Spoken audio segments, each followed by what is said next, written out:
తాకట్లో ఉన్న బంగారాన్ని విడిపించి ఆ రోజున మార్కెట్ ధర కట్టి మిగిలిన డబ్బును మీకు అందిస్తుంది Kommuri gold.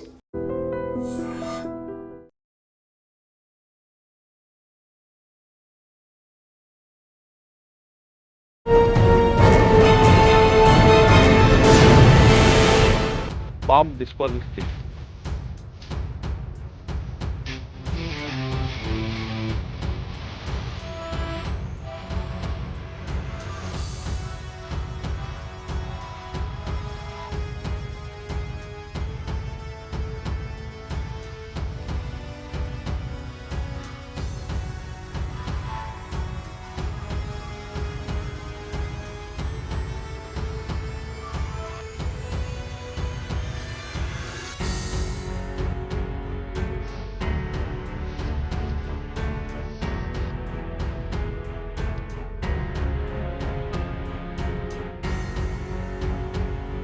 Welcome to iDream.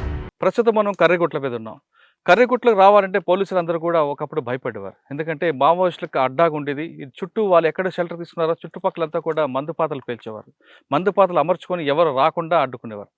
ఇప్పుడు ఉన్న ప్రాంతంలో అంటే మమ్మనూరు నుండి పామూరు వరకు వచ్చేసరికి దాదాపు 27 కిలోమీటర్లు, ఈ 9 కిలోమీటర్లు రోడ్డు వేశారు. ఈ 8 కిలోమీటర్లు వస్తున్నప్పుడు రోడ్డుకి ఇటువైపు 2 వైపులా కూడా మందుపాతలు పెట్టేవారు. ఆ మందుపాతలను దాటుకొని రావాలంటే ముఖ్యంగా BD team, bomb disposal team ఏ విధంగా ఐడెంటిఫై చేస్తారు, చేసిన దాన్ని ఎలాగ దాన్ని డిస్పోజల్ చేస్తారు అనే విషయాన్ని మనతో మాట్లాడడానికి బీడీ టీం, తెలంగాణ బీడీ టీం ఒక ఆఫీసర్ ఉన్నారు. అని అడిగి చాలా క్లారిటీ తెలుసుకుంది. ఎందుకంటే కర్రగుట్టకు రోడ్డు వేశారు, ఇక్కడ నుంచి పైకి డైరెక్ట్గా ఇంకో మరొక 20 కిలోమీటర్లకు వెళ్ళి కనిపిస్తుంది. కాబట్టి ఈ ప్రాంతంలో రోడ్డు కరెక్ట్గా వెళ్ళాలంటే రోడ్డు ఓపెనింగ్ పార్టీతో పాటు బీడీ టీం ఎలాగ ఐడెంటిఫై చేస్తుందో విషయాన్ని పేరు అన్నారు విఘ్నేష్ సార్. విఘ్నేష్ ఉన్నారు. విఘ్నేష్ రెడ్డి తెలుసుకుందాం. విఘ్నేష్ గారు నమస్తే అండి. సార్ విఘ్నేష్ గారు, ఈ బీడీ టీం సార్ ఇప్పుడు ఎక్కడ రోడ్డు వెళ్ళినా, రోడ్డు వేయాలన్నా, ఆఫీసర్ మూవ్మెంట్ ఉండాలన్నా మీ రోల్ ఇంపార్టెంట్. ఆపరేషన్ కర్రగుట్టలు దాదాపు 21 రోజుల నుంచి మీరు తిరుగుతూనే ఉన్నారు. మీరు మొమ్మనూరు నుంచి క్యాంప్ నుంచి స్టార్ట్ అయ్యి ఇప్పుడు మనం డోలీ వరకు వచ్చాం. ఈ దాదాపు ఒక 12 కిలోమీటర్ వరకు వచ్చినట్టున్నాం. 12-15 కిలోమీటర్లు, ఇంకొక 15 కిలోమీటర్లు వెళ్ళాలి. ఈ 12 కిలోమీటర్లో ఎన్ని ఐడెంటిఫై చేశారు? ఎలా మీకు తెలుస్తుంది బీఫెల్కి వస్తుంది? దాన్ని ఎలా మీరు తెలుసుకున్న వెంటనే మీ వాళ్ళకి ఎలా చెప్తారు, వాళ్ళు ఎలా దాన్ని డిస్పోజ్ చేస్తుంటారు? సార్ అది మన మురుము నుంచి పామనూరు మధ్యలో ఒక 12 లాగా తీసినాం సార్. మన మామూలుగా 2 పార్టీ డివైడ్ అవుతుంది సార్. రోడ్ చెక్ చేసుకుంటూ వెళ్తుంటాం సార్. వెళ్తుంటే మనకు వెళ్ళే క్రమం మధ్యలో ఏమైనా ఐడీస్, ఇది మెయిన్ ఏంటంటే మెటల్ డిటెక్టర్ సార్. ఏదైనా మెటల్ ఉన్నా ఎనీ మెటల్ సార్, ఏ మెటల్ డిటెక్ట్ చేస్తారు సార్. ఓకే. ఈవెన్ మనకు రాయి, మన ఇది బోల్ట్ లాంటివి కానీ అవి ఉన్నా డిటెక్ట్ చేస్తుంది సార్. ఫస్ట్ మన సౌండ్ రాగానే మనం ఫిజికల్గా అబ్జర్వ్ మనం చేసుకోవాలి సార్. ఖచ్చితంగా ఇది మైన్ అని గుర్తుపట్టారు సార్. మనకు ఇండికేషన్ చేస్తుంది. తర్వాత మనం అబ్జర్వ్ చేయాలి సార్ ఫిజికల్గా, అది మైనా కాదా, అసలు అక్కడ ఏమున్నదని మనం ఫిజికల్గా దాన్ని చేసుకోవాలి సార్. ఓకే. ఫస్ట్ డిటెక్ట్ అయినాక మేము చెక్ చేస్తాం సార్, సరౌండింగ్ మొత్తం చెక్ చేస్తాం సార్, ఏమన్నా ఉన్నాయా లేవని. మైన్ పెడితే సార్, ఇక్కడ సపోజ్ ఇక్కడ మైన్ పెట్టినాం సార్, సపోజ్ ఇక్కడ సౌండ్ వచ్చింది అనుకోండి సార్, వాళ్ళు ఏం చేస్తారంటే బ్యాటరీగా నా సైడ్ దగ్గర పెడతారు సార్. సోర్స్, బ్యాటరీ సోర్స్, దాని పవర్ సోర్స్ ఇట్లా. సో మనం సరౌండింగ్ మొత్తం చెక్ చేస్తాం. ఫస్ట్ పవర్ సోర్స్ ఎక్కడ ఉందనేది చెక్ చేస్తాం సార్. ఎందుకంటే పవర్ సోర్స్ మనం ఐడెంటిఫై చేసినాం అనుకోండి సార్, సగం దాన్ని తీసేసినట్టే సార్. మనకేం ప్రాబ్లం ఉండదు. ఫస్ట్ పవర్ సోర్స్ని డిటెక్ట్ చేస్తాం సార్. పవర్ సోర్స్ని డిటెక్ట్ చేసిన తర్వాత ఇక్కడ స్విచ్ లా పెడతారు సార్. మనం సపోజ్ ఇక్కడ స్విచ్ పెడతారు సార్, తొక్కితే బ్లాస్ట్ అవుతుంది సార్. పవర్ సోర్స్ మాత్రం దూరంగా పెడతారు సార్. ఎందుకంటే వర్షం పడ్డ ఏం పడక తడవకుండా మనకు చెట్ల దగ్గర, రాయి దగ్గర కానీ పెట్టుకుంటారు సార్. స్విచ్ ఒకవేళ స్విచ్ దగ్గర మైన్ ఏడు పెడితే స్విచ్ మ్యాక్సిమం వాళ్ళు బీర్ సీసాలలో అట్లా పెడతారు, కార్డెక్స్ వైర్ పెట్టి పెడుతున్నారు సార్. తొక్కితే బ్లాస్ట్ అవుతుంది సార్. అంటే బీర్ సీసా లోపల స్విచ్ ఉంటుంది, బయట ఉంటుంది సార్. మనం సపోజ్ ఇక్కడ బీర్ సీసా పెడితే ఇక్కడ స్విచ్ పెడతారు సార్. ఇక్కడ తొక్కగానే బ్లాస్ట్ అవుతుంది సార్. దాని ఇంపాక్ట్ ఎంత వరకు ఉంటుందండి? ఒక మనిషిగా ఉంటుంది.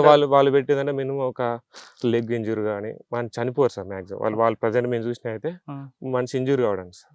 ఎందుకు? వాళ్ళకి ఏంటి దాంట్లో వస్తుంది? కొంచెం బాడీ డ్యామేజ్ అయితే కొంచెం వాళ్ళని అటాక్ చేయడానికి కొంచెం కొన్నిసార్లు అంటే గతంలో తీసుకుంటే బీపీ వెహికల్స్ కూడా పైకి లేపే విధంగా అది ఇక్కడ తక్కువ సార్. అట్లా అవి ఎక్కువ ఎక్స్ప్లోజ్ పెడతారు సార్. ఇక్కడ మ్యాక్సిమం అయితే మేము చూసిన అయితే ఒక మనిషి ఇంజురీ ఏమన్నా పెడుతుంది. అంటే మీరు తీసిన 12లో కూడా మనిషి ఇంజురీ అంతే సార్. ఇప్పుడు మీరు చెప్పారు ల్యాండ్ ఇది, అది ఎప్పుడో పెట్టుంటారు వాళ్ళు, అది వర్షం పడిపోయింది, అన్ని డ్యామేజ్ అవుతాయి సార్. అన్ని ఎండిపోయిన తర్వాత ఎలా తెలుస్తుంది దాంట్లో సార్? ఉంటాయి సార్ కొంచెం, మనకు అలా మెటల్ అది డిటెక్టర్ ఉంటుంది సార్. అలా అది మెటల్ అన్నట్టు కొంచెం సౌండ్ వస్తుంది సార్. సౌండ్ మన ఫిజికల్ తవ్వి చూసుకోవాలి సార్. సరౌండింగ్ మనం ఫిజికల్ గా వెరిఫై చేసుకోవాలి సార్. ఇప్పుడు వాళ్ళు ఇక్కడ పెట్టారు అనుకోండి ఎగ్జాంపుల్, వాళ్ళు ఎప్పుడో పెట్టి వెళ్ళిపోతారు. ఇక్కడే పెట్టామన్న విషయం వాళ్ళకి ఎలా తెలుస్తుంది?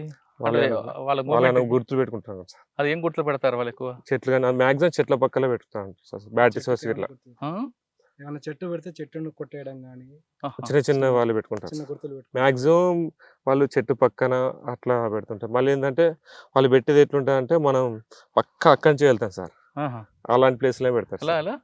మనం ఏమైనా మూవ్మెంట్ చేయాలనుకోండి సార్, మనం వేరే ప్లేస్ అక్కడి నుంచి మూవ్మెంట్ చేయాలి సార్, వేరే కాంచి వెళ్ళలేము. పక్కా మనం అక్కడనే ఇట్లా కాలేసే విధంగా చూసి పెడతారు సార్. అంటే మీరు ఇప్పుడు దాదాపు 12 కిలోమీటర్లు చేశారు కదా, ఇంతకుముందు కూడా చేశారు ఎక్కడ? చేసిన టాస్క్ బయటికి వెళ్ళి. ఓకే సార్, దాని గురించి కర్రిగుట్ల వరకు మాట్లాడదాం. ఈ 12 తీసినప్పుడు మీకు ఎలా తెలిసింది? ఫస్ట్ ఒక్కొక్కటి సౌండ్ అయితే సార్, ఫస్ట్ మనం ఏదైనా సౌండ్ అయినప్పుడు అది ఏందైనా మనం వెరిఫికేషన్ చేసుకుంటాం సార్. ఫిజికల్గా సౌండ్ అయింది అనుకోండి సార్, సపోజ్ మనం ఎంత సరౌండింగ్ తవ్వి చూసుకుంటాం సార్. సరౌండింగ్ దాన్ని తవ్వండి సార్, సరౌండింగ్ ఇట్లా అవుతావు. సపోజ్ ఇట్లా వైర్ పెడితే ఇట్లా ఆడి వైర్ వెళ్తుంది సార్, బ్యాటరీ సోర్స్ అక్కడ కడగ పెడతారు సార్. తవ్వినప్పుడు మనకి ఇక్కడ వైర్ కానీ బయటకు వెళ్తాయి సార్. ఈ వెరిఫికేషన్ చేస్తున్నప్పుడు వాళ్ళు ఎక్కడ దూరం చూసి మనం ఫైర్ ఓపెన్ చేయడం చేయరా? మాక్సిమం మన పార్టీ నుంచి ఆల్రెడీ మన పార్టీలన్నీ ముందే రోడ్ ఓపెనింగ్ పార్టీ వెళ్తుంటది, వెళ్ళినాక మేము వెళ్తుంటాం సార్. ఆల్రెడీ మన అన్ని ఉంటాయి సార్, కవర్ చేసి ఉంటాయి సార్. కానీ ఏదైనా డిటెక్ట్ అయితే మన వాళ్ళకి ఇన్ఫర్మేషన్ ఇస్తాం, వాళ్ళు సరౌండింగ్ చేసుకుని అబ్జర్వ్. ఇది మళ్ళీ ఏంటంటే వాళ్ళు డైరెక్ట్ వాళ్ళు ఆపరేట్ చేసేటట్టు కాదు సార్, మనం దొక్కుతేనే పేలిటట్టు సార్.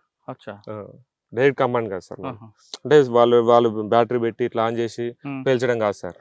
ఏంటంటే ఇది స్విచ్ పెడతారు సార్, ఇక్కడ అది తొక్కుతేనే మనం పేలేటట్టు సార్, అంతే. వాళ్ళు ఆపరేట్ చేసి ఉండే సార్, మనం అంతే సార్. అంటే మనమే సార్ అట్లా. అంటే దానికి వచ్చే బెనిఫిట్ జస్ట్ వాళ్ళు డ్యామేజ్ చేస్తారు, ఇంజురీ ఫైర్ ఓపెన్ చేద్దామన్నా. అంటే కొంచెం మంచి ఇంజురీ అయినా కూడా తీసుకోబోవడం ఇబ్బంది అవుతుంది, ఆ క్రమంలో కూడా అవకాశం అంటే ఫైర్ చేయవచ్చు సార్ వాళ్ళు.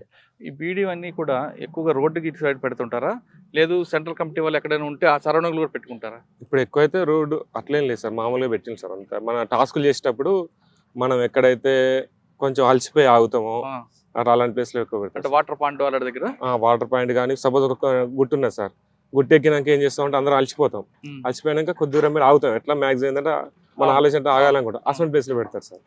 మళ్ళీ గుట్టి ఎక్కేటప్పుడు రాళ్ళు అనుకోండి సార్, ఎక్కడ లేకుండా అక్కడనే మనం కాలు పెట్టేటట్టు ఉంటుంది సార్. కొంచెం కొన్ని ప్లేస్ అట్లా పెడతా ఉంటారు సార్. మీకున్న సర్వీస్ లో బ్యాడ్ ఎక్స్పీరియన్స్ జరిగింది? ఏం లేదు సార్, ఇప్పుడు అన్ని గుడ్డే సార్. ఓకే, మొత్తం మీద తీసుకుంటే ఈ ప్రాంతానికి పోలీసులు వచ్చారంటే క్షేమంగా వెళ్తున్నారంటే BD party road opening party వచ్చిన తర్వాత బీడీ పార్టీ ముందు వచ్చి చెక్ చేసి వెళ్తేనే ఎటువంటి ఇబ్బందులు ఉండవు. లేదంటే కర్రిగుట్లకు వస్తున్నప్పుడు వాళ్ళు చెప్తున్నట్లుగానే ఇప్పటి వరకు దాదాపు 16 ఐడీలు ఐడెంటిఫై అయ్యాయి. ఒకవేళ ఇది ఎక్స్పీరియన్స్ లేకుండా వాళ్ళే పెట్టుంటే మాత్రం డ్యామేజ్ అయ్యి ఉండేది. కాబట్టి తెలంగాణ బీడీ పార్టీ మంచి ఎక్స్పీరియన్స్ ఉంది కాబట్టి వాళ్ళందరూ కూడా జాగ్రత్తగా కేర్ఫుల్గా వస్తూ ఇప్పుడు దాదాపు 16 కిలోమీటర్లకు వచ్చారు. ఇప్పుడు మనం వెనక చూస్తుంటే ఈ డోలీ ప్రాంతం మరొక 10 కిలోమీటర్లు, అంటే ఇల్లు దిగిన తర్వాత పూజారి కాంకేర్ అని మన ఛత్తీస్గఢ్ ఏరియా వస్తుంది. ఆ ఏరియాతో తెలంగాణ బార్డర్ కట్ అవుతుంది. ఇక్కడ వరకు రోడ్డు వేస్తే తర్వాత వీళ్ళందరికీ కూడా కావాల్సిన ఆదివాసీలకు కావాల్సిన అన్ని ఏర్పాట్లు చేస్తారు.